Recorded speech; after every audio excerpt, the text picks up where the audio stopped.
¿A qué momento reciente de la historia, por ejemplo, a este señor con un bar en Palermo, le hace acordar este momento? A ver, ¿qué dice? ¿Parece algún otro momento esto? Hace 5 minutos estábamos charlando antes de la nota que le dije que me está empezando a hacer acordar a la pandemia, a la situación de angustia, de no saber cómo resolver los temas que nos pasó en la pandemia. A la pandemia lo hace acordar, muchachos. Vayan pasando. Buen día, bienvenida. Mercedes. Mercedes, Alessandro, adelante. Guido, ¿cómo estás? Fer, querido, ¿cómo andamos? ¿Todo bien? Bienvenidos. Vayan, acomódense, siéntense. Mientras tanto, para completar este panorama de introducción a esta mesa, el dólar extiende su suba. El dólar oficial quebró un nuevo récord. El billete en el Banco Nación anduvo cerca de los 1.300. El tipo de cambio oficial minorista finalizó en 1.295, lo que implica una suba diaria de 1,6%. En la calle el dólar blue, también de un mayor salto, subió 40 pesos a 1.340, lo que lo pone ahí al borde de su valor máximo en el año. En junio el aumento del tipo de cambio, al menos en junio, no parece haberse notado en los precios. Ahora la expectativa está puesta sobre julio, porque antes de finalizar la primera quincena el dólar ya aumentó un 6%. Bueno, todo esto le da introducción a la mesa que acabo de saludar. Mercedes de Alessandro, doctora en Economía, publicó los libros Economía Feminista y Motosierra y Confusión. ¿Cómo estás? Bienvenida. ¿Qué tal? ¿Cómo andás? También está Fernando Rosso, periodista de La Izquierda Diario, autor del libro La Hegemonía Imposible. ¿Cómo andan? ¿Todo bien? Bien, todo bien. Y también está Guido Sack, director de Economía de la Fundación Fundar, Centro de Investigación y Diseño de Políticas Públicas. ¿Cómo están? ¿Qué tal, Mati? Muy bien. Bueno, estado de situación ahí. El gobierno celebrando que por segundo mes consecutivo mantiene la inflación por debajo del 2%. Muchas dudas al respecto en el chat. Es como, hay, ¿no? como cada vez una mayor distancia entre lo que mide el INDEC y lo que acá la gente por lo menos... Después están las discusiones metodológicas además, pero está esa sensación de decir, che, ¿cómo? Si a mí la guita me alcanza para menos que antes. Movimientos con el dólar, varias cosas que están pasando. Pero de esa sensación de, che, yo no veo lo que me dicen que sucede. Los datos oficiales. ¿Qué pensás, Mercedes? ¿Qué está pasando ahí? Bueno, hay cuestiones metodológicas, como vos decís, que a mí son las que menos me interesan, Sí. porque igualmente el índice es el mismo que se usaba en los gobiernos anteriores. Totalmente, sí. Lo que hay es como un fingir demencia a lo que pasó al principio del gobierno. Cuando recién asume Javier Milei, el segundo día de gobierno entra Caputo y devalúa la moneda y hay un salto inflacionario que lleva 25 puntos. 25, 22, 13, 11, esa es la escalada de los primeros 4 meses, ¿no? Y ahí los precios quedaron trabados en un nivel altísimo. Y con el dólar atrasado, hoy vos tenés precios que son comparables a los de ciudades como Nueva York, Tokio, Londres, Roma, Japón. Hay viajes a Japón que no había. Digo, cuando vos mirás el turismo, se está yendo la gente Claro. a destinos exóticos porque realmente es tan barato en términos de dólar. Entonces, Y los turistas ya no vienen. los turistas ya no vienen. Entonces yo creo que lo que le pasa a la gente es que le quedó todo muy caro en términos de poder adquisitivo. Entonces, por más que la inflación vos la veas chiquitita, vos igual no llegás. Y te gastás gran parte de tus ingresos en cosas que no pesan tanto en la canasta que mide el INDEC como inflación, que son los servicios, por ejemplo. La canasta del 2004 seguramente no tenía celulares y el celular no pesaba como pesa hoy, ¿no? Tampoco los alquileres pesaban tanto en los términos de ingreso, entonces vos pagás todo lo que tenés fijo, que es muy alto y que sube bastante, y después lo que te queda es para los bienes o los alimentos, en principio, y después los bienes de lujo que recortaron. Yo ahí miraba este Campos, el que suele hablar de datos de empleo antes de Sí, venir, Luis. estaba viendo un tuit de Luis Campos y mostraba cómo el trabajo de casas particulares no tiene piso de caída. El trabajo de casas particulares es uno de esos lujos, entre comillas, de la clase media que se va recortando, que es la empleada doméstica. O sea, viene cayendo de manera consecutiva porque vos vas recortando el gimnasio, recortás las cosas de los chicos, que tenés como Sí, 10, sí. ¿no? Vas recortando las cosas de los chicos, Sí. ¿no? Te Sí, recortás, salir a comer, delivery. Salir a comer, delivery, la pilchita, no sé, no sé cuánto. Claro. Bueno, también la empleada doméstica, o le bajás las horas o que no venga más. Claro. ¿Vos qué estás viendo, Guido, ahí en esa... No, bueno, en ese sentido, recién decías que en junio no se vio el aumento del tipo de cambio, porque en junio no aumentó el tipo de cambio, Claro. efectivamente. Uno Claro. mira el último dato de junio y el primer dato de junio y es prácticamente el mismo. Empezó a moverse ahora, ¿no? Y empezó a moverse en julio, con lo cual es normal que no se haya visto ese aumento del tipo de cambio. En parte por eso, la inflación dio similar a la del mes anterior, por más que las mediciones privadas van un poquito más. En julio, la pregunta es cuánto de este aumento del tipo de cambio se va a ver reflejado en precios. Ujú.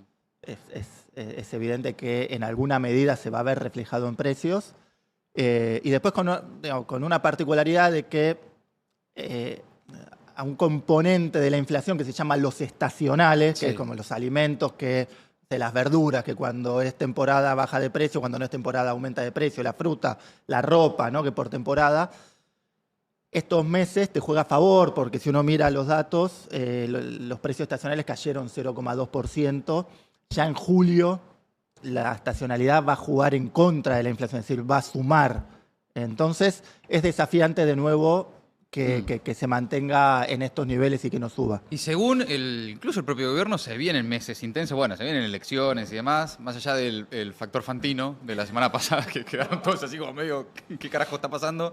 ¿Qué ves, Fer, ahí en esto? Que más allá del dato específico, de la lógica. Sí, no, en el mismo hilo de Luis, ahí se muestra la caída de los ingresos, ¿no? O sea, la caída de los ingresos de los salarios del sector privado, 5%, hasta los estatales 30 y pico %. Es impresionante lo que cayó. Y después vos tenés, digamos, y eso con una caída pronunciada que ya venía de los gobiernos anteriores, que ya vino de Macri, que ya vino del gobierno de Alberto Fernández, que iba a recuperar los salarios, que no los recuperó. Entonces es como una decadencia que te lleva a situaciones como la que vimos durante el conflicto de los choferes de la UTA, que contaron una cosa que es inédita para la Argentina, un chofer que era, las condiciones de trabajo son durísimas, pero que era la aristocracia obrera en términos de salariales, baja del bondi y se sube a un Uber. O sea, y esa es la situación un poco de la Argentina. Ahora, al margen de eso, yo creo que hay una parte de la sociedad que disfruta de este tipo de cambio y de esta desinflación, esta poder comprar afuera, básicamente, o viajar afuera, y hay otra parte que lo valora. Porque la inflación desde la República de Weimar para acá es desastrosa, te vuelve loco. Entonces me parece que hay una parte que tiene aspiración todavía, que venía mal, que empeoró durante este gobierno, pero que venía muy mal, y dice, pero bueno, quizás esta sea un piso para poder avanzar, digamos, después, recuperar ingresos, etcétera, ¿no? Yo creo que ahí hay una valoración que es el activo político que tiene el gobierno. El problema que tiene para mí es que él está puesto en duda. Claro. Yo también veía consultoras privadas que veían que por ahí este retroceso puede implicar en la próxima medición un salto importante, y casi que es lo único a lo que se está reduciendo, ¿no? Desinflación y batalla cultural. Y yo ahí creo que se está quedando corto en muchas cosas, ¿no? Como que, digamos... Empieza a hacer ruido. Y bueno, el tema, la derrota política con los gobernadores, a que Claro. yo no creo que sean Lenin ni el Che Guevara los gobernadores que están dispuestos a darse vuelta la semana que viene, digamos, ¿no? Pero fue una derrota muy importante, ¿no? Y que viene, no son por errores políticos, sino que viene por la encerrona, para decirlo así, que tiene el esquema económico, que se lo marcan desde el JP Morgan hasta otros bancos de inversión, en la cual le dicen, mirá, acá tenés algún problema de sustentabilidad económica y de sustentabilidad política, no solo si gana las elecciones, sino pues se puede ganar, porque los números le dan hoy, Sí, ponele. sí. Más o menos para ser una elección razonable, sí. Ahora, ¿qué es razonable políticamente para claro. lo que se propone? Claro, claro. ¿Cuál es el volumen político que se necesita para hacer lo que dice? Que ya me vas a acordar un poco a mí me vas a acordar como en cámara lenta al gobierno de Macri, ¿no? Primero, segundo semestre, después segunda parte del gobierno, ¿para qué? Para las grandes reformas. Y bueno, para mí en una sociedad agotada, que ya lo empezó a poner al gobierno, una parte de la sociedad lo empezó a poner en el lugar de la casta, ponerle, o el lugar que ellos denunciaban, porque de hecho no fue a votar y no vota a sus candidatos, en las elecciones adelantadas le da mal. Entonces me parece que es muy poco para ir a una batalla que la están presentando como la última, ¿no? Como la final. Parece tener margen el gobierno para sostener algún apoyo social, continuar con su plan o lo que estamos viendo hasta ahora, lo que resulta, incluso con datos oficiales a contramano a veces el propio relato del gobierno, cuando escuchás a Sturzenegger decir que se están creando miles de puestos de trabajo, etcétera, pero también cierran empresas, crecen, bueno, la desocupación, lo vemos permanentemente, empieza, ¿no?, a haber más conflictividad, distintos, por ahí medio desorganizado, pero distintos focos de conflicto. ¿Cómo ves esa viabilidad, Mercedes, económica y al mismo tiempo Sí, política de esto? igual volviendo también al tema inflación, ¿no? Estamos también en una cosa de sale el dato de la semana y Sí. todos, es bueno, es malo, Y analizás el dato de la claro, semana, la ¿no? fotito. La inflación o el dato de pobreza o en lo que sea, el dólar. El Sí. dólar es el pulso, ¿no? Todos los días Todos subió, los días. bajó y todos dando vuelta alrededor de eso. Y la verdad que estamos hablando de un modelo económico, Claro. ¿no? De la bondad o la maldad de un dato. Y el modelo económico, esto que decía Fer, se está volviendo un poco, está chocando con algunos límites, ¿no? Pero además son límites que ellos son para ellos, no son para el resto de la sociedad. ¿Qué quiero decir con esto? El problema de los dólares que ahora tienen, que le marca JP Morgan, que se lo marca Fantino, que se lo marca Sí. hasta Fantino, digamos, ¿no? Al gobierno, lo que te está mostrando es un problema en lo macrofinanciero. Ahora, el término real a ellos les sigue importando cero todo. Digo, no hay obra de construcción. Es un gobierno que va a terminar su mandato probablemente, pero ya va 1 año y medio y no hizo una escuela, una ruta, un hospital, una salita de primer auxilio, un playón deportivo, un centro cultural, nada. No, de hecho, hasta ¿no? ahora el único viaje de Milei para inaugurar algo fue el de A la iglesia, la al templo Portal del Cielo. Entonces digo, si nosotros miramos el paisaje social de lo que va, de lo que está pasando, hay un deterioro en términos desde el capital y lo estructural hasta el día a día. La gente, no sé, como que vos vivís en una casa, se te va cayendo a pedazos y nadie va a venir a arreglarla. Porque eso es lo que tiene este gobierno. No tiene ni una preocupación en arreglar absolutamente nada. Ni en el tejido productivo, ni en lo social, ni en ponerle un parche a alguien que anda mal o que no llega. Vos no tenés trabajo y bueno, los libertarios son muy ilustrativos en eso. Ayer veía a alguien que ponía un chabón que no vendió las tortas fritas que tenía para llevar y decía, bueno, pero va a trabajar de otra cosa, se va a reconvertir, ¿no? Y parece toda una joda. Entonces, si a vos te va mal en un laburo, te tenés que reconvertir. Si tu empresa quiebra, tenés que hacer otra cosa. No eras tan competitivo. Esto el mercado lo va a arreglar y bueno, digo, Sí, eso sí. es no arreglar el gobierno no ocupándose. Y esta idea de que, bueno, todos agarran un auto y salen a llevar gente, ¿no? Como si eso resolviera los problemas sociales. Frente a esa pregunta, Guido, el gobierno celebra y otros que le advierten, che, te la vas a poner, esto es inviable, ¿no? Y las fechas, ¿no? Todos van poniendo fechas. Bueno, no, hay que esperar la elección de no sé qué, hay que esperar a octubre. Milei dice, los espero el 11 de diciembre a todos acá. ¿Qué estás viendo en eso? Mirando para adelante. No, bueno, un poco lo que mencionábamos, el tipo de cambio está muy bajo. Aún con este pequeño raíz que hizo de 8%, sigue estando muy bajo. O sea, ahí va a haber tensión. Y ahí va a haber tensión. Tenemos que tener en cuenta que lo que está detrás del tipo de cambio es la productividad de la economía. Y Argentina es una economía estancada, cuya productividad no aumentó. La del resto de los países sí aumentó, porque mal que mal crecen en América Latina, en Asia crecen mucho más. Entonces, eso hace que el tipo de cambio tenga que ser más alto que en el pasado, no más bajo. Y ahí está la principal limitación, ¿no? Porque es cierto, consiguieron que el tipo de cambio hoy esté más o menos a lo mismo nivel que hace 1 año y medio, ¿no? Estoy hablando del paralelo y hoy que está más o menos unificado. Una vez logrado eso, la inflación iba a bajar. El desafío es cómo bajar la inflación con un tipo de cambio acorde a tu economía, ¿no? Que un tipo de cambio que no te genere un déficit de turismo del que estamos viendo, un déficit de cuenta corriente que apareció el primer trimestre y que si se profundiza va a haber realmente problemas, porque el déficit de cuenta corriente alguien te lo financia. Más allá de que lo genere el sector público o el sector privado, porque acá parece que si lo genera el sector privado, entonces no pasa nada porque ellos saben lo que hacen. Sí, más o menos, digo, porque cuando uno se está endeudando, el país se está endeudando, te financia el resto del mundo. Si el resto del mundo decide dejar de financiarte, y eso es una decisión que no depende del país, depende del resto, bueno, tenés un problema, tenés que ajustar gasto y el gasto lo va a ajustar el sector privado y lo va a ajustar también el sector público en ese caso. Y ahí vamos a tener un shock en la actividad. Es muy impresionante que la discusión sea inflación o desempleo, ¿no? Es como si te hacen elegir, ¿no? Te dicen, bueno, no. Hay algo que se llama curva de Phillips, que estudiamos los economistas, Sí. que te pone eso, ¿no, Guido? Sí, pero podemos tener inflación y desempleo, Exactamente. que es el peor de los mundos, digamos. Sí, sí. A ver, digo, que la inflación haya bajado es positivo, digo, porque aún si se corrige el tipo de cambio, no necesariamente vamos a volver al 10 o más % de inflación mensual. Eso, digo, es destacable, pero con bajar la inflación no alcanza, ¿no? Primero porque no sabemos si esto es sostenible, al menos no. En algún momento va a haber algún cimbronazo adicional. Y después, por lo que decíamos, si no tenemos obra pública, la productividad va a ser menor y el tipo de cambio va a tener que ser más alto. Todavía no hay una simplificación tributaria que vienen prometiendo hace un montón, no hay una simplificación burocrática. Entonces estamos con tipo de cambio bajo, con apertura, con un sistema tributario todavía complejo, con costos logísticos más altos que en otros lados, con costos de financiamiento más altos que en otros lados. Bueno, competir así es muy difícil. ¿Qué hay en estas advertencias del sistema, ¿no? Primero el JP Morgan, después el movimiento de los gobernadores fue realmente impresionante, ¿no? Ver a todos los gobernadores juntos, poniéndose de acuerdo en ir por la suya, incluso los que les tirabas una peluca y se ponían dos, evidentemente ahí algo pasó, y empieza a haber advertencias más allá de los gobernadores en particular, de los que también sponsorean ciertos gobernadores. El movimiento por abajo también, ¿no? Vemos distintas luchas muy representativas. ¿Qué hay ahí en esa tensión permanente de una Argentina conflictiva, ¿no? Vos lo habías mencionado como la Argentina... La Argentina contenciosa, sí. Le tengo esperanza todavía, que viene, no sé, desde el siglo XIX que se viene hablando de eso, qué especificidad tiene la sociedad argentina con respecto a, qué sé yo, la sociedad brasileña, por ejemplo, que tiene mucho más predisposición a salir a la calle por todo. Hasta el campo salió a la calle para cortar las rutas cuando quiso reclamar por lo suyo, ¿no?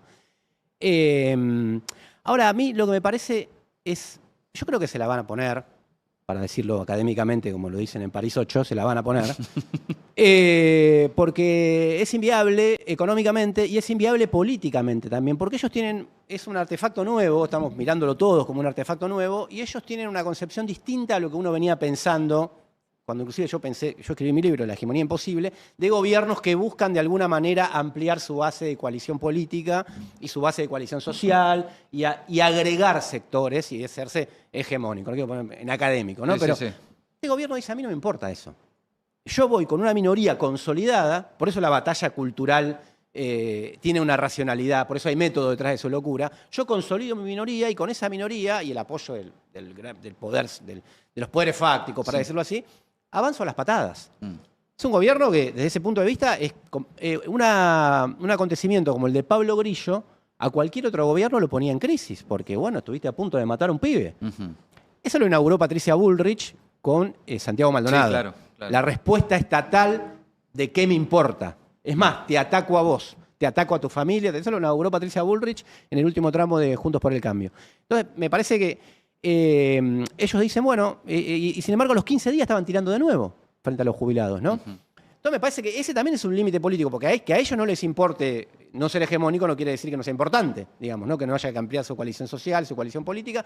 Y me parece que ya hay una advertencia a un sector del capital, para decirlo en términos amplios, que le dice no tenemos confianza en que esto sea sustentable, no solo económicamente, políticamente y socialmente. Porque son conflictos desagregados, todo lo que sea, pero cada conflicto es importante. El de vialidad nacional está en todas las provincias, es mucha gente. Bueno, se volvió a cortar la Panamericana el otro día con Georgalos, los trabajadores y trabajadoras de SECO, bueno, los estatales que están en conflicto permanente, los jubilados y las jubiladas. Y me parece que, ¿cuándo confluye todo eso? En diciembre del 17. ¿Quién iba a pensar que ese día se iba a dar? Hubo una convocatoria, digo, eso está... al salir, digamos, ¿no? Los acontecimientos, si ya tienen algo, es que no se prevén con el día y la fecha. Pero me parece que está generando esas condiciones, por eso las elecciones le quedaron largas, por eso me parece como que apostar a un ritmo muy rutinario, de decir, bueno, el calendario electoral y todo, en una Argentina que está en estas condiciones, nos puede sorprender por otro lado. Y me parece que hay una discusión que, escuchando lo que se planteaba acá, que es cómo evaluar al gobierno y qué pensar para el post-mileísmo. Para mí el gran tema que se dio en la Gran Bretaña de los años 80 es que la Gran Bretaña post-tacherista siguió siendo tacherista. Ella misma reivindicaba eso, ¿no? Bueno, el famoso, ¿no? Sí, mi mejor hijo fue Tony Blair, digamos, ¿no? Que ahora se le está dando vuelta, porque vuelve un reverdecer de la izquierda, tanto en Gran Bretaña, de la izquierda en sentido amplio, como en Estados Unidos, como en Chile. Podríamos pensarlo porque siempre estamos como atrasados en la Argentina de los dinámicas. Por ahí estamos pensando en que el mundo está a la derecha y hay unos fenómenos nuevos muy interesantes. Pero al margen de eso, la Argentina post-Milei, ¿va a ser la Argentina mileísta? En el sentido de decir, bueno, el recorte fiscal, y bueno, había que hacerlo, estuvo bien. El consenso del ajuste, digamos. El consenso del ajuste, el consenso de cómo se llega a la desinflación. Entonces me parece que ahí hay un nudo muy importante, que no es futuro, que ahora también hace a qué tipo de oposición haces. Claro. Porque si vos decís, yo voy a hacer una oposición dentro del marco de ideas que impuso el mileísmo, Te va a ganar el mileísmo, porque es mejor el original que la copia. Y me parece que ahí hay una discusión, ¿no? ¿Qué ves ahí, Mercedes, en eso? No, yo pensaba en esto de, insisto, con lo del mirar el modelo y no solamente el dato, ¿no? Claro. Porque también es eso creo que es una trampa de esto del mileísmo que dice Fernando, ¿no? Porque hay una cosa también, bueno, sí, es destacable que hayan bajado la inflación, que dice Guido, pero no lo dice solo Guido, lo dice mucho, o es destacable que hayan bajado la pobreza. Y la verdad que para mí no es destacable en el contexto en el que lo hacen. ¿Sí? Un jubilado hoy está 2 mangos arriba de la línea de pobreza. Una maestra está 2 mangos arriba de la línea de pobreza. Una mina que vive sola está en el horno, digo. No tenés rutas, no tenés ningún tipo de asistencia social para nada. Tenés una emergencia climática y arreglátela, porque hasta te vetó lo de Bahía Blanca, Milei. Digo, no hay infraestructura, no hay conectividad, no hay ciencia, no hay tecnología, no hay educación, no hay nada en la cartera de pensamiento mileísta. Entonces, en todo eso, vos me decís, ¿es destacable tal cosa? Y la vara está muy baja, hermano. Digo, hubo gobiernos en este mismo país que tuvieron el mismo nivel de inflación, invirtieron en ruta, pagaron salud, educación. No eran Miami, digamos, Disney, pero había otro tipo de cosas. Entonces, primero eso. Yo creo que hay mucho enamorado del ajuste del lado de la oposición, es decir, el nuestro lado, ¿no? Que dice, ay, sí, había que ordenar la macro. Ah, sí, había que ajustar las cuentas fiscales. Ah, sí, había... Ni ordenó la macro, lo único que hizo sí es ajustar todo, pero tener superávit a costa de, como dijimos recién, no tener obra pública y desarticular vialidad, pagarle 2 mangos con 50 a los jubilados y no tener guita en las provincias, y que por eso se están arreglando los gobernadores, no me parece una cosa teórica que tengamos que escribir un paper y salir en la academia y los que trabajamos de economía aplaudir. Y eso está pasando porque hay un enojo muy grande, creo yo, de gran parte de la oposición con el gobierno anterior, que es tan grande el enojo con el gobierno anterior que viste que esto había que hacerlo, viste que yo dije cada uno agarra lo que le gusta de lo que hace Milei. Eso para mí es una trampa. La sociedad, yo no creo, como dice Juan Monteverde, ya que él habla de nuevos fenómenos, decía Fer, ¿no? Que se parece también a lo que pasa en Nueva York, no sé qué. Juan Monteverde dijo algo que a mí me gusta mucho, que dice, no es que la gente se acostó a dormir pensando en la justicia social y se despertó austríaco, ¿no? Hay una crisis de representatividad y esa crisis de representatividad también es porque no hay una idea que aglutine hoy o que mueva hacia otro lado, y entonces vos lo que estás tratando de hacer es confundirte con los mileístas y tratar de ver qué es lo que podemos decir. Ay, ellos hablan mucho del déficit fiscal. Ay, ¿será que era un problema para nosotros? ¿Cuándo nos importó tanto? Que la gente no habla del superávit o déficit en el supermercado. Eso en todo caso si instala desde los medios, si instala de no sé qué. El déficit superávit que te importa si llega a fin de mes o no. Y hoy la mayor parte de la población está endeudada con la tarjeta para comprar fideos. Entonces, ese es el déficit o superávit que ven. Y ahí hay como, en línea con eso, también 2 Argentinas, ¿no? Porque así como aumenta la utilización de tarjeta, ¿no? De crédito para viajar al exterior, también aumenta muy fuertemente para ir al supermercado, ¿no? Esa doble Argentina de el que la está pasando muy bien, está bárbaro, está cerradísimo con esto, y el que no llega al 10 de cada mes. ¿Qué hay en esa lógica también de alternativa a esta forma de hacer las cosas? No, bueno, la alternativa es una parte de lo que dice Mechi. Digo, un país no puede no tener obra pública, infraestructura. Hoy hasta el titular de la rural se lo reclamó. Imagínate Mirá. cómo están las cosas. Hoy a la mañana dijo, che, no. Es que no tienen cómo sacar los Claro, camiones. no podemos sacar los camiones. Exactamente. Sí. No podés no tener inversión en ciencia y tecnología, en educación universitaria, secundaria, primaria, en salud. Eso no podés no tenerlo. Pero también tenemos que bajar la inflación. Digo, son las 2 cosas, ¿no? Tener déficit fiscal no es automáticamente tener inflación, pero si tenemos un déficit fiscal que no podemos financiar en el mercado y que lo terminamos financiando con emisión o con deuda externa año tras año durante 10, 15 años, vamos a tener inflación. No podemos volver a eso. El desafío justamente, cómo recuperar toda la inversión en infraestructura, en educación, en ciencia y técnica, sin generar déficit no financiables en el mercado, ¿no? Y ahí obviamente todo lo que hace a la estructura tributaria y cómo financiar eso con impuestos menos distorsivos, más progresivos, es todo un desafío. Ya que tenemos una propuesta enfundada de reforma tributaria que va en ese sentido. Porque también, viste, está esta idea de, bueno, no, bajar la inflación así lo hace cualquiera.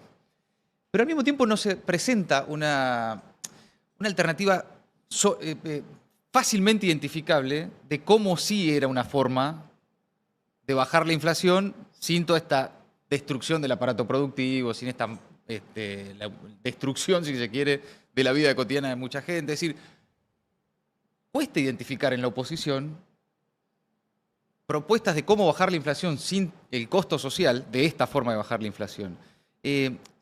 ¿Hay ideas dando vueltas? Me imagino que sí, pero digo, bajar la inflación más allá del dato, para Milei era un mandato electoral. Bajame la inflación, ¿no?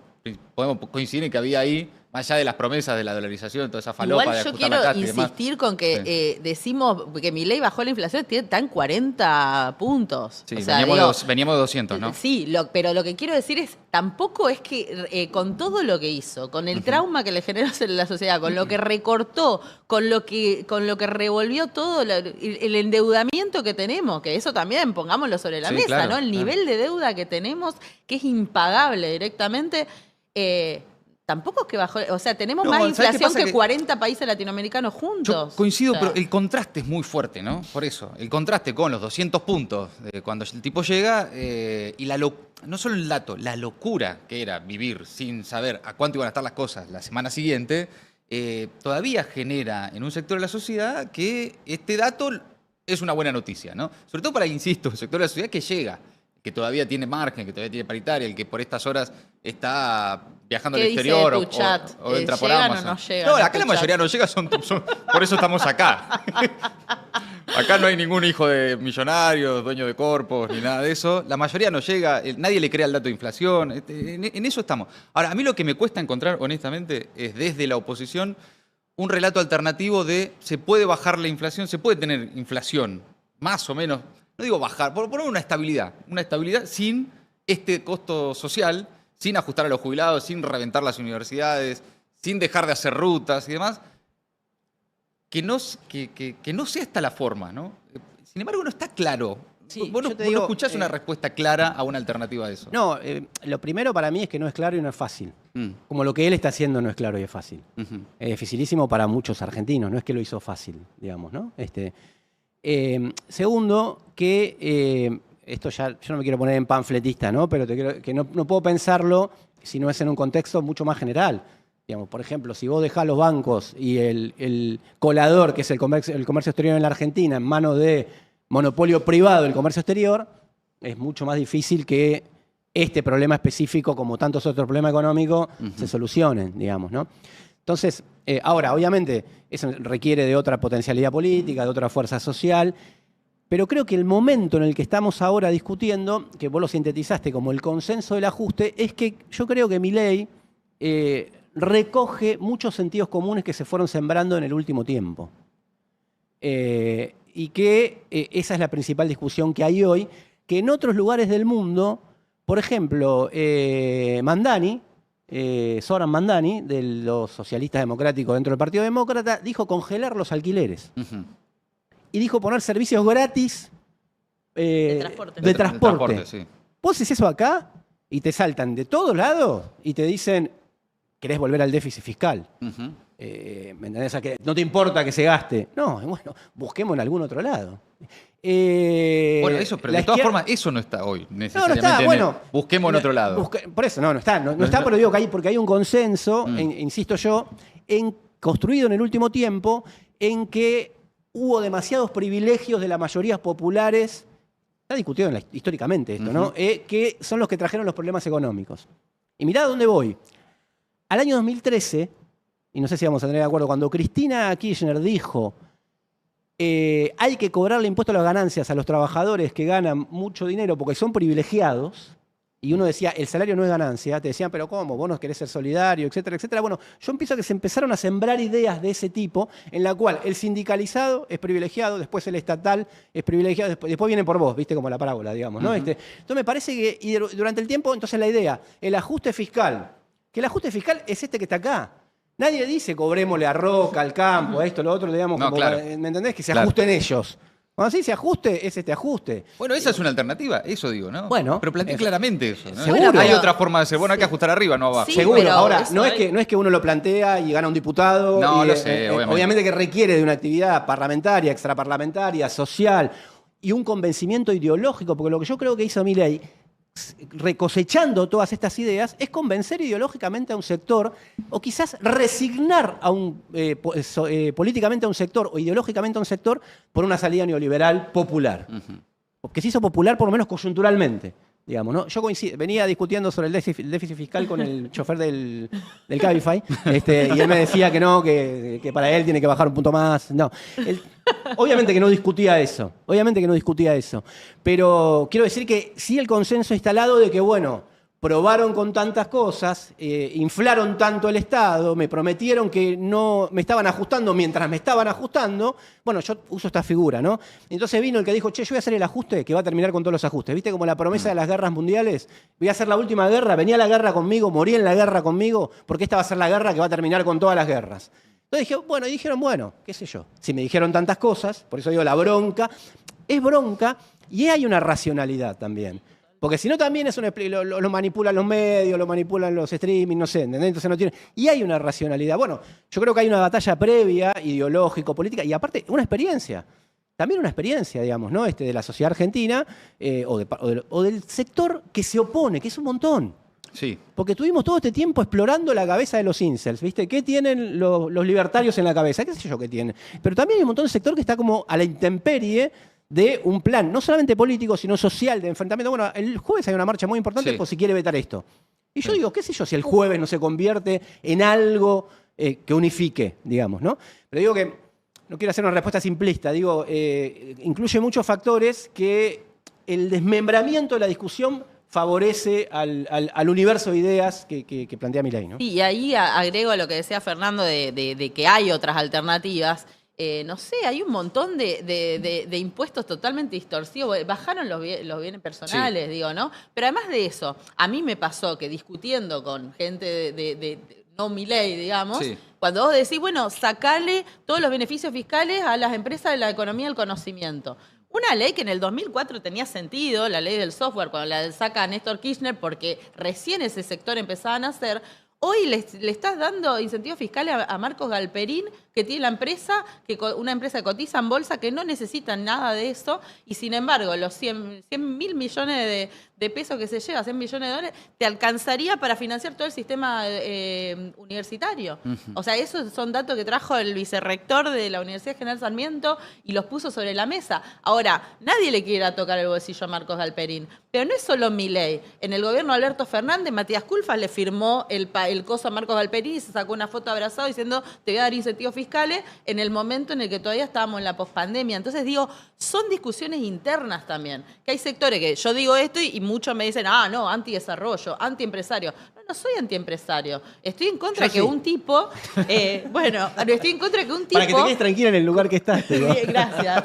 Estoy en contra de que un tipo concentre tanta riqueza en un país en el que más del 50% son pobres. Estoy en contra de que un tipo que está entre los 6 más ricos de América Latina le des exenciones fiscales mientras no le puedes pagar la universidad a los pibes de este barrio, de estos barrios alrededor, que es el único ascensor social que les queda más o menos funcionando. Entonces, digo, ese debate no solamente no está en la mesa hacia afuera, sino que tampoco están dándose hacia adentro. Claro. Y eso, digo, ahí hay mucha guita. Porque si vos mirás todos los subsidios fiscales y todas las cosas que hay impositivas, ayer Alejandro Delcoich lo mostraba en su editorial, tenés como 5 puntos de PBI ahí en cosas que le das a los jueces, a los Marcos Galperín. Sí, los directores de compañía. Los directores de compañía. Entonces digo, hay guita, hay plata, solo que acá Milei ganó esto también de las justicias sociales injustas, porque le estás robando al no sé qué. Sí, o te hablan de nivelar para abajo, ¿no? Cuando hablas de ese tipo de cosas. Por eso digo, esos son debates que yo creo que están planteados, que hay que darlos, porque irte a un frente de unidad para las elecciones, juntar 10 muñecos, que no sé qué, y que no das esos debates, y la verdad que no tiene sentido. Guido, decías que tienen un proyecto, que han trabajado. ¿Se puede sacar guita de otro lado que no sea de los jubilados, las personas con discapacidad, las universidades y las rutas? Totalmente. A ver, yo soy una de las personas que no quiere que vuelva al déficit fiscal. Digo, yo no quiero, no porque piense que si hay déficit automáticamente salta la inflación, pero hemos abusado tanto del déficit financiado con emisión que a lo mejor haya que reaccionar por un tiempito para volver a una situación normal de países que tienen un déficit financiable y baja inflación. Yo no quiero que vuelva al déficit. En el marco de un ajuste, volver a prácticamente eliminar el impuesto a los bienes personales es aberrante. Eso es aberrante. La justicia social no es aberrante. Eso es aberrante. Porque justamente, si eliminás ese impuesto, que no es distorsivo, que es progresivo, finalmente tenés que terminar ajustando en lugares que son mucho más dolorosos. Y así, lo que decía recién Mechi, del gasto tributario, hay un montón de exenciones tributarias que quizás no tienen mucho sentido y que habría que reverlas y son importantes en términos de la recaudación y que eso te podría dar recaudación para educación, ciencia y técnica. Sí tenemos, y esto hay que ser conscientes y hay que llamarlo bien por su nombre, tenemos un problema previsional, como lo tiene todo el mundo, agudizado en Argentina porque no crecemos hace 15 años, porque no crece el salario hace 15 años, es más, cayó el salario y porque no crece el empleo registrado hace 15 años. Entonces, un problema mundial de cómo financiamos el sistema de pensiones en Argentina se hace mucho más desafiante. Eso, evidentemente, requiere hacer un doble clic en eso y llegar a una buena solución porque sacando recursos de acá, difícilmente te alcance para financiar lo que merece un jubilado hoy, digo, independientemente si aportó o no aportó, porque quien no aportó tiene que recibir también una jubilación, ¿no? Digo, pues no tiene la culpa de no haber aportado. Después hay como un gran elefante que es el Fondo Monetario Internacional, ¿no? Y que siempre que se habla del fondo es, bueno, ¿cómo lo renegociamos? Ahora empiezan a trabajarse algunas alternativas, empiezan a suceder algunas cuestiones de decir, che, esto va a ser impagable. Esto así como está, con el Fondo Monetario Internacional como tutor de las cuentas, es verdaderamente inviable cualquier programa, ¿no? El de Milei y cualquier otro. ¿Qué hay ahí en esa lógica de cara a lo que viene, ya más allá de lo que haga el gobierno, pensando en ideas a futuro de qué sucede en esa dinámica de tutelaje permanente con el fondo? Sí, yo creo que tenés razón vos, que está como olvidado. Como olvidado que es... O estamos acostumbrados. O estamos acostumbrados, pero que es una... Bueno, olvidado en el debate público, sí, ¿no? Sí, en el grueso del debate público. O más bien lo damos como un dato. Sí. Como porque parte del déficit, a algún lado se va la guita también, ¿no? Parte, digo, el déficit de dólares en este caso, ¿no? Por ejemplo, ahora, estos días, no sé si el mismo día de la independencia... 4.500 millones de dólares. Puso mucha guita. De una deuda que ya se pagó, de una deuda que es ilegal, de una deuda que hasta tiene una categoría jurídica como odiosa, no solamente sentimentalmente que lo es, sino con una categoría jurídica como odiosa. Entonces, como, sí, ponerla en discusión, creo que de mínima ponerla en discusión, para tampoco ser panfletero, sino no paguemos, ponerla en discusión y que generar otro tipo de consenso alrededor de ese punto, me parece que es importante. Ahora, una cuestión que señalaba Guido, y quiero una reflexión más general, dice, es un problema mundial, y es verdad. Un sistema social para el cual que la gente envejezca y siga viva es un problema. Es impresionante lo que estamos discutiendo. Sí, tremendo. O sea, que mi abuelo siga vivo es un problema. Es un problema económico, digamos, ¿no? Bueno, el otro día que no está vivo, aparte. Pero bueno, en este caso no. Quise hacerlo más sentimental y no tengo abuelos para... Pero bueno, no, pero los abuelos de mucha gente. Se escuchó el otro día, perdón, al margen, en uno de esos streams oficialistas, la justificación de un pibe que decía, mi abuelo no llega con la jubilación y está saliendo a la calle a manejar un Uber y está bien. Claro. Bueno, en el canal de Fantino. Sí. Efectivamente, yo creo que esa es su batalla cultural. Porque ¿sabe qué pasa? Yo creo que eso no es el promedio de la sociedad argentina.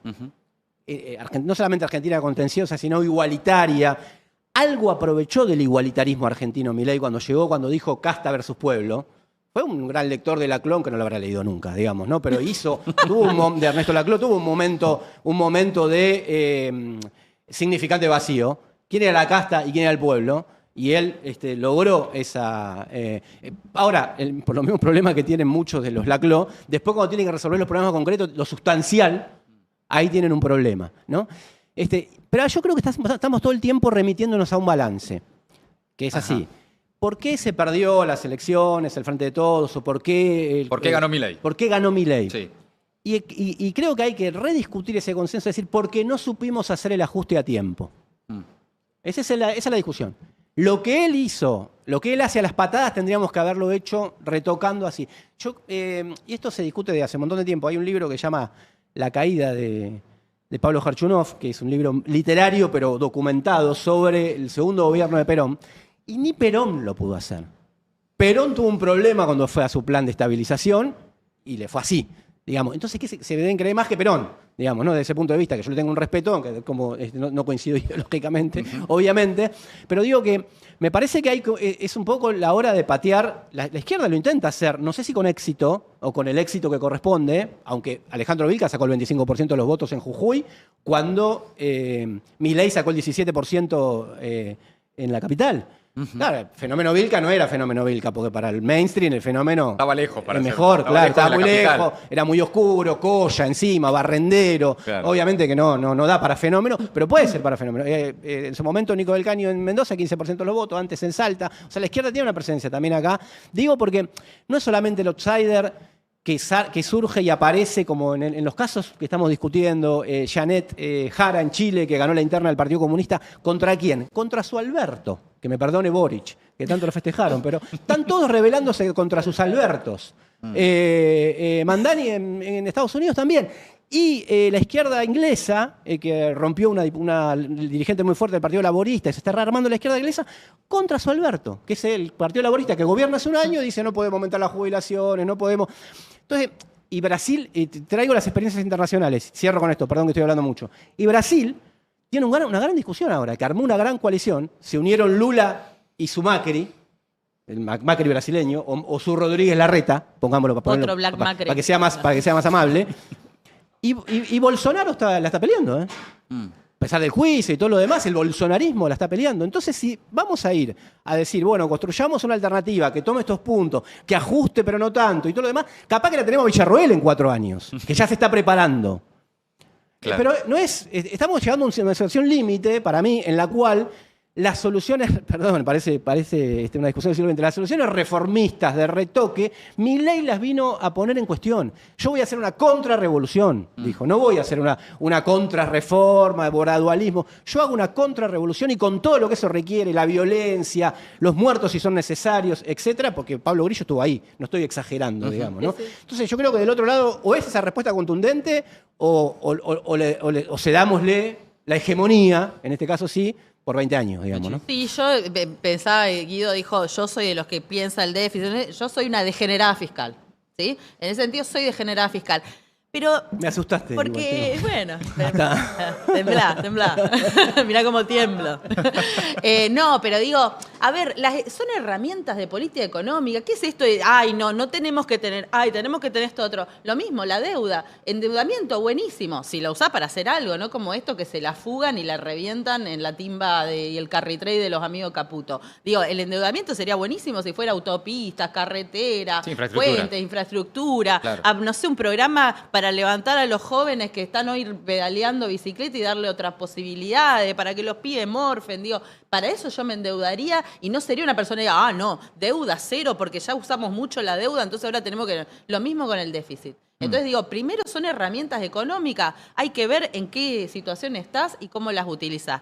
Y lo del FMI, la verdad que sí, me parece que es algo que está totalmente al costado y que incluso hasta pareciera que le tenemos que pedir gracias y agradecer a Cristalina Georgieva que nos vuelve a dar guita. El primer crédito que toma la Argentina es con Macri y es un crédito político, lo dijo hasta el Fondo Monetario. 1001% de la cuota que le corresponde a la Argentina. Una cosa estrambótica. Un país que está con crisis financiera, con la lengua afuera, corriendo, llega a desesperar al Fondo Monetario, el máximo que le dan, según el estatuto del fondo, es 435%. A nosotros nos dieron más del doble.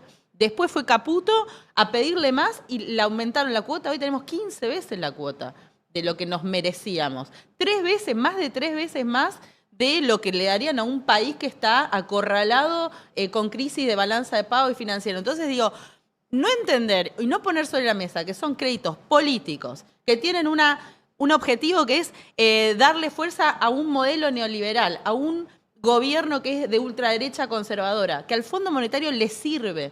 ¿Por qué digo le sirve? Porque vos tenés gran parte de la cartera del Fondo Monetario con países endeudados hasta el cogote que está en situación de que no paga quizás obra pública, no paga alimentación, decide no invertir en educación para pagar deuda, pero también a todo le está corriendo eso, ¿no? Y entonces el Fondo Monetario mismo sacó un informe a principios de este año que decía... En las elecciones todos vienen con discursos populistas y no quieren hacer ajuste, ¿no? Ahí tenemos que ver cómo nosotros llevamos un discurso para mostrar las bondades del ajuste. Bueno, Milei es el ejemplo de las bondades del ajuste. Y además, cuando nosotros más repetimos, ay, qué bien que baja la inflación, ay, qué bien que baja la pobreza, sin hablar de lo que está pasando, pareciera que estamos convalidando lo mismo que dice Cristalina Georgieva. Caputo lo contó, no lo dije yo. Caputo fue y dijo no, porque Cristalina Georgieva nos pone como ejemplo en las mesas de reuniones y dice que los países tienen que ser como la Argentina, tienen que ajustar como la Argentina. Y ahí lo tenés a Donald Trump, que ahora está haciendo unos recortes tremendos, que le recorta a los ricos, me acordaba por lo que dijo de Mamdani, ¿no? A los ricos le saca impuestos, como hizo Milei cuando empezó, y después le saca al Medicare, deja 17 millones de personas sin cobertura médica. Bernie Sanders posteó el otro día un cálculo que mostraba que por dejar la cobertura médica de esos 17 millones de personas, se espera que hayan 50.000 muertos más por año. O sea, digo, acá también no tenemos el indicador de cuántos murieron por quedarse sin medicamentos, de cuántos murieron por tener esos 6 meses de 50 y pico de Pero inflación. sí sabemos qué pasó. Sí. Los hospitales oncológicos ahora, por ejemplo, Los el Rojo. hospitales oncológicos, digo, conocemos la piba esta, la cantante satélite Kingston, que le negaron los medicamentos. Digo, no tenemos el dato, pero sabemos que eso sucede. Entonces, digo, entender que son créditos políticos, que Milei es el mejor alumno del Fondo Monetario y que entonces le van a dar todo lo que le pida porque le sirve al FMI, porque además nosotros le bancamos el funcionamiento de los 13.000 millones de dólares que ya le pagamos intereses, le bancamos los viajecitos, que se vengan a comer asado acá, que se saquen fotos en la cancha de River, todo eso le pagamos la burocracia al FMI. Bueno, hay que discutirlo en serio y no hay que dejar de lado los tecnicismos. Yo estoy harta de los tecnicismos, porque todo bien con sacar las cuentas y ser prolijo y llevar los números bien, pero hay momentos en los que tenés que patear el tablero. Eso te lo enseñó Milei, bueno, tomalo, ya que les gusta tanto reivindicar las cosas que hace bien, reivindiquemos que Milei pateó el tablero. Milei pateó el tablero, bueno, no acomodemos la ficha como estábamos antes. Busquemos acomodarlo de una manera que nos dé ventaja. Bueno, la manera que nos da ventaja es entender que los tecnicismos están agotados y que las discusiones acá son políticas. Y como ahí decía Fernando, tomando algo de eso, hay que convencer a la sociedad de otras cosas. Pues si nosotros vamos a ir así, a ser más tibio que Alberto, a buscar en el pasado, a hacer un macrismo un poquito más corrido a la izquierda, bueno, no vamos a solucionar, como si va a tener Villarruel o Karina o Conan 25, ni idea, pero a mí lo que me parece que está pasando de esto que mencionaba, los ejemplos que trajo Fernando, es un poco de audacia también. Un poco de audacia y jugártela. Milei te dijo, yo voy a bajar la inflación. No te dijo que para bajar la inflación te iba a hacer pelota. Claro. Bueno, ¿por qué nosotros tenemos que agarrar y traer todo el plan escrito, paso por paso, de qué vamos a hacer? Además, ser prolijo y además que no nos sobre ni un centavo ni nos falten 2 centavos. Yo estoy aburrida de esos debates, perdonen que me ponga así intensa, Sí, sí. pero Estamos bueno, pensando temprano a la mañana. Estamos pensando de Alessandro para la capital. Gracias, encabezando- gracias. Sería la Re- primera vez que me algo. ofrece algo un partido político, te diría, porque en mi lado Ojo, nadie me ofreció ojo, nada todavía. ojo. Pero, a ver, yo estoy de acuerdo que hay que ser osado. Igual, Estoy de Guido, acuerdo. yo te quiero mucho, vos sabés. Yo también te quiero, Mechi, ya nos conocemos, pero, a ver, hay que ser osado pero consistente, porque empezamos esta charla diciendo, la inflación bajó porque lograron tener un tipo de cambio bajo, pero faltan dólares, va a pegar el salto y va a volver la inflación y van a volver problemas relacionados con la inflación o con los niveles de inflación que teníamos antes. Y si tenemos déficit fiscal, parte de ese déficit se va a comprar dólares y esos dólares van a faltar el doble. Entonces yo estoy de acuerdo, hay que ser osado y hay que financiar, ni hablar el Rofo, el Garraham, ni hablar que hay que financiar y aumentarle el presupuesto a esas cuestiones, pero no podemos perder consistencia, porque si perdemos consistencia, tenemos déficit, nos faltan dólares, vuelve a pegar el salto, el tipo de cambio, el doble, y tenemos inflación, vamos a volver a acomodar las fichas como estaban antes, y justamente lo que hay que hacer es acomodar las fichas de manera distinta. Y con respecto al acuerdo del fondo, que es un problema, hay una discusión internacional de arquitectura financiera internacional. Lo que no puede hacer, a mi modo de ver, Argentina es cortarse solo. No puede decir, no le pago al fondo y a otra cosa porque las consecuencias pueden ser peores. Sí meterse en política internacional, que este gobierno no lo está haciendo demasiado, en los ámbitos donde le conviene. Hay un montón de países pensando cómo hacer para resolver el problema de la deuda, que no solo de Argentina. Hoy los países en desarrollo le transfieren recursos a los países desarrollados a través de la deuda y los organismos multilaterales, en lugar de financiar desarrollo, financian ese pago de intereses de la deuda que van de países en desarrollo a países desarrollados. Argentina se tiene que meter ahí, justamente, para tener compañía en su reclamo, porque solo tiene las de perder. Yo les agradezco mucho a los tres que hayan venido, interesantísimo. Te están pidiendo de candidata en el chat. Bueno, lanzamos. La comunidad gelatina te vota, me parece. Che, que yo voy de asesor, boludo, dígame, dame algo, boludo. Bueno, Escuchame una chicos, cosa. les prometo que en mi gobierno vamos a tener perros vivos. Gracias a los tres por haber venido. Gracias. Fer, Mercedes, Guido, gracias a los Muchas tres. gracias. Ya llega Daniel Jofra de Aceiteros para seguir profundizando en la situación laboral, salarios, etcétera. Y después Santi Siri con el caso Libra. Bueno, de todo, hasta el mediodía en Circo Buenísimo. Freak en Gelatina.